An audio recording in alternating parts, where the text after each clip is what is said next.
अस्सलामु अलैकुम वरहमतुल्लाहि ताला वबरकातुहू। आज की इस वीडियो के अंदर हम एक सवाल के ताल्लुक़ से गुफ्तगू करने वाले हैं।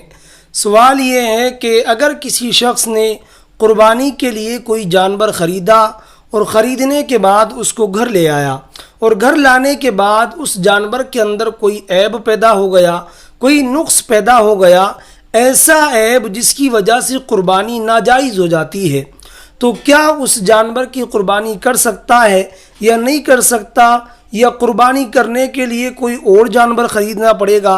क्या मसला है, इस वीडियो के अंदर आज हम डिस्कस करने वाले हैं। तो आप यहाँ पर जहन में रखें कि जो लोग क़ुरबानी करते हैं वो दो तरह के होते हैं।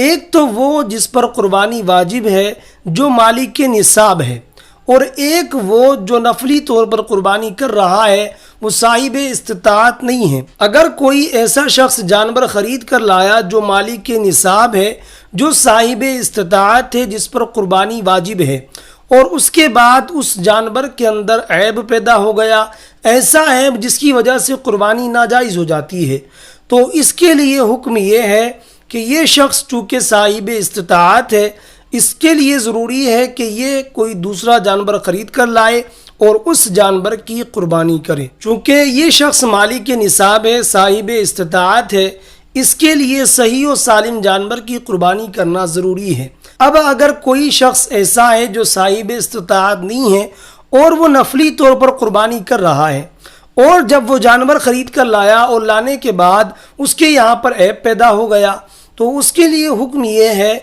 कि वो उसी जानवर की क़ुरबानी करे।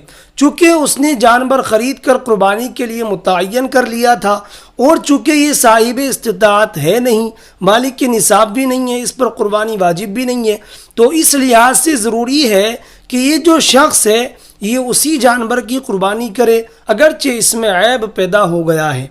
तो उम्मीद करता हूँ इस वीडियो के ज़रिए आप पर मसले की वजाहत हो गई होगी।